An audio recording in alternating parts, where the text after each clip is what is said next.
নমস্কার, রাঙিয়ে দিয়ে যাও আমার গল্প পাঠের আসর। এই আসরে আপনাদের সবাইকে স্বাগত জানাই।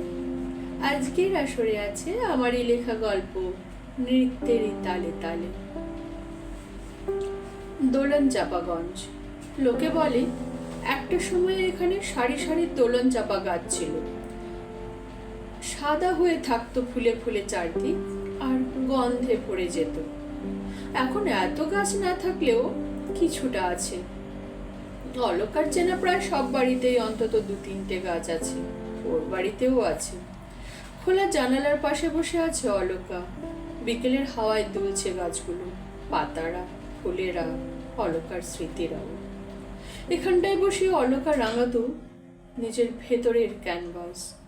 ভীষণ রকম প্রিয় এই জানালার কাছে বসে বুনতো জীবন রাঙানোর গল্প। এখানে বসলেই তার ফেলে আসা দিনের যন্ত্রণাগুলো জেগে ওঠে স্মৃতিতে।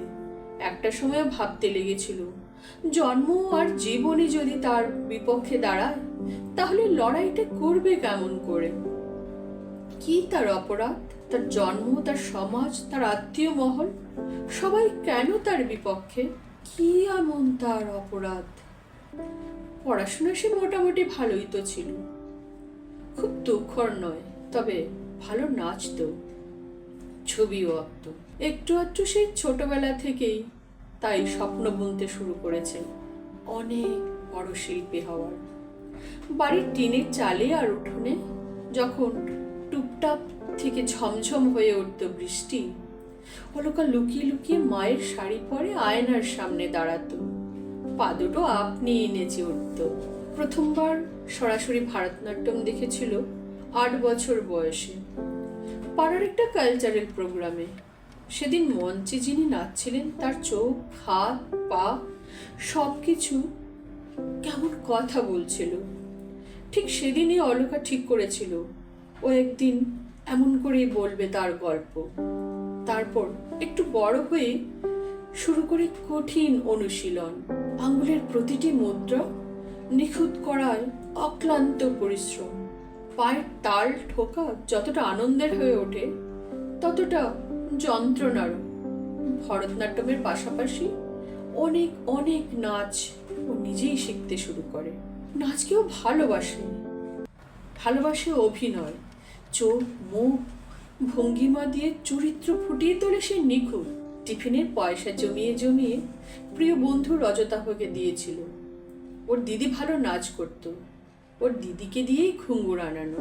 প্রথম যেদিন হাতে এলো ঘুঙুর, লুকিয়ে লুকিয়ে কতবার চুমু খেয়েছিল। তারপর শুধু অপেক্ষা করত বাবা আর মা একটু বাইরে গেলে এ ঘুঙুর পায়ে পড়ে নাচ শুরু করত। পড়তে বসতো ঘুঙুরগুলো কোলে নিয়ে। একটা পুরনো জামায় শক্ত করে বেঁধে নিত যেন শব্দ না হয়। আগের মতো আর বাইরে খেলতে যাওয়া নেই। চোখ বুজে শুধু দেখতো ঘুঙুর পরে নাচছে আর হল উপচে পড়ছে হাত তালিতে। রজতাভ মাঝে মাঝে ওদের বাড়ি নিয়ে যেত যখন ওর বাড়িতে কেউ থাকতো না। ও গেটে পাহারা দিত আর অলকা ঘরে নাচতো। অলকার টিভি দেখা মানে নাচের অনুষ্ঠান। বীরজু মহারাজ, সুধাচন্দ্রন, উদয় শঙ্কর, মমতা শঙ্কর, কেলুচরণ মহাপাত্র, মৃণালিনী সারাভাই, শোভনা নারায়ণদের নাচের অনুষ্ঠানগুলো গোগ্রাসে গিলত। বাবা খুব বেশি যে পছন্দ করে না ওর শুধু এইসব দেখা, অলকা বুঝতে পারে। তাই মাঝে মাঝে লুকিয়ে রজতাভর বাড়ি গিয়ে দেখতে হয়। ওদের দেখে দেখেই শেখে। ওরাই ওর দ্রোণাচার্য। স্বপ্ন দেখতে শুরু করে এক গুরু ওকে বলছেন, তুই যখন সীতা হবি তখন তুই শুধু সীতা। চোখে জল আসে, যেন ওর মধ্যে এক একটা নারী চরিত্র বাস করছে। সীতা, মীরা, দ্রৌপদী। সরস্বতী পুজোয় এই একলব্য প্রতিবারই নাচে তাক লাগিয়ে দেয়।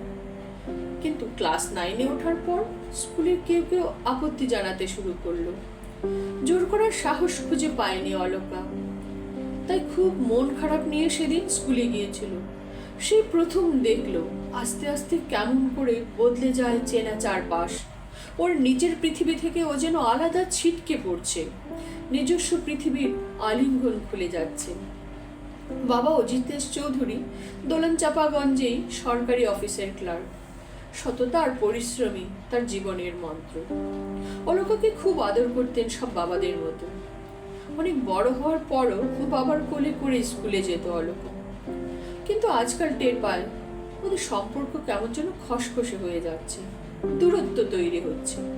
মা শোভাতে এক নরম আলো এই বাড়িতে, শুধু দিতে জানে, পেতে নয়। অলকার সব দুঃখ বুঝতে পারে, কিন্তু অসহায়, চুপচাপ শুধু ভালোবাসে, চুপচাপ চোখের জল মোছে। অলকার জীবনের দুর্যোগ আরো কঠিন হলো সেদিন যখন পাড়ার দুর্গাপুজোয় সাংস্কৃতিক অনুষ্ঠানে অলকার দশভুজা সেজে নাচলো। একটা সামান্য শরীর দিয়ে কি করে মহাশক্তির রূপ ধারণ করতে পারে সেটা সেদিন সবাইকে বুঝিয়ে দিয়েছিল। নাচ খুব ভালো হয়েছিল, সবচেয়ে ভালো পারফরমেন্স। অনেকদিন ধরেই অলকা খুব রিহার্সেল করেছে নিজে নিজে। রজতাভ অবশ্য সাহায্য করেছে। নিজের সবটুকু ঢেলে সেদিন নেচেছে অলকা।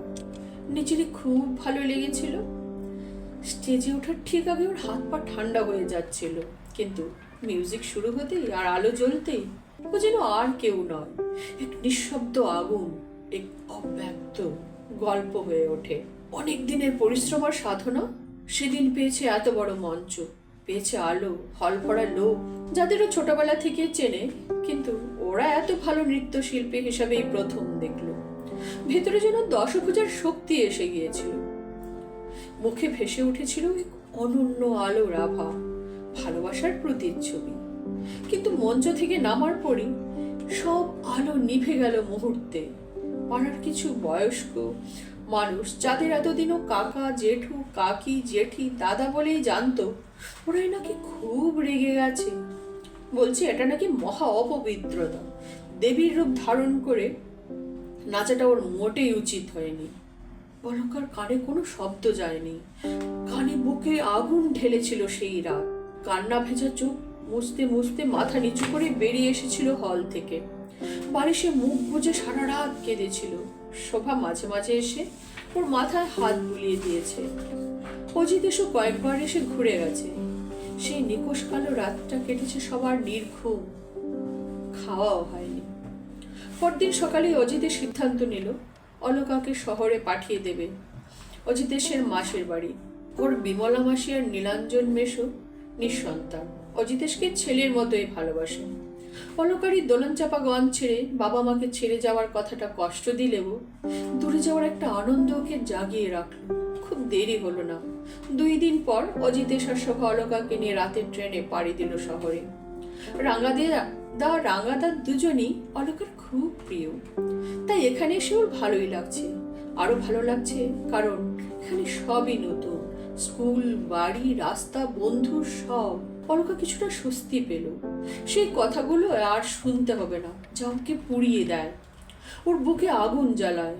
কয়েকদিন পর অজিতেশ্বর শোভা ফিরে গেল ওকে রেখে। অলকার কিছুটা খারাপ লাগলেও মানিয়ে নিল। শহরটাতে সে এসে পেল কাছের মানুষ। পড়ার পাশাপাশি খুব নাম করা একটা নাচের স্কুল নৃত্যাঙ্গনেও ভর্তি হলো। নাচের দিদিমণি বসুধা খুব ভালোবাসত ওকে, প্রায় সব অনুষ্ঠানে সুযোগ দেয়। অনেক জায়গা থেকে অলকার আমন্ত্রণ আসা শুরু।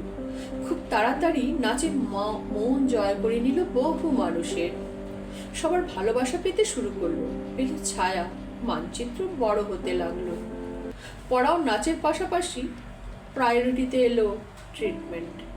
অলকার জীবনের বাইরের গল্পটা কিছুটা রিলের মতো, কম সময়ে উড়ান শুরু, দ্রুত সিঁড়ি চড়া। তবে ভেতরের লড়াইটা অন্য অনেকের চেয়ে অনেক বেশি রকম আলাদা। ওর একান্ত ব্যক্তিগত। বাবা মা তো পাশে থাকেই, কিন্তু অলকার রাঙ্গাদাও রয়েছে পাশে। নীলাঞ্জন ডাক্তার হওয়াতে কিছু বাড়তি সুবিধাও পেল। অনেক পরিচিত ডাক্তারের সঙ্গে সহজেই যোগাযোগ সম্ভব হলো। শুরু হলো চিকিৎসা। সবগুলো অপারেশন সফল হলো। তবে পড়ায়ও নাচে কিছুটা কমা পড়লো মাঝে মাঝে। তবে দাড়ি পড়তে না দিয়ে দাঁড়িয়ে যাওয়ার তাগিদ সবসময় জাগিয়ে রাখতো ভেতরে। যতটা ভেবেছিল তার চেয়ে অনেক কম খরচ হলো অর্থ ও সময়। সঞ্চয় হলো অলকার পূর্ণতা। নিজের মনের সঙ্গে মিলে গেল এবার শরীর, যা ওকে ধারণ করবে আর যাকে ও গ্রহণ করতে পারবে খুশিতে। জীবনের ভীষণ কঠিন একটা লড়াই জিতে যাওয়ার গল্প লেখা হলো। সময় গড়ালো অনেক। অলকা অনেক বড় শিল্পী এখন। প্রায়ই নাচের অনুষ্ঠান করতে যেতে হয় দেশের বিভিন্ন প্রান্তে, বিদেশেও। আবার দেশের বিভিন্ন অনুষ্ঠানের সভাপতি, প্রধান অতিথি, প্রধান বক্তা হয়ে যেতে হয়। যেভাবে কার্গিলের পর সেনা বিভাগের প্রধানরা লড়াইয়ের গল্প বলে গর্বের ভাষায়, তেমনি ভাবে ওর নিজের লড়াইয়ের গল্প বলে নিজের ভাষায়। বলে নাচ শুধু শিল্প নয়, একটা প্রার্থনা। আমার চোখে জল এলে কেউ দেখে না, কিন্তু যখন আমি মীরার যন্ত্রণায় নাচি তখন সবাই আমার কষ্ট অনুভব করে।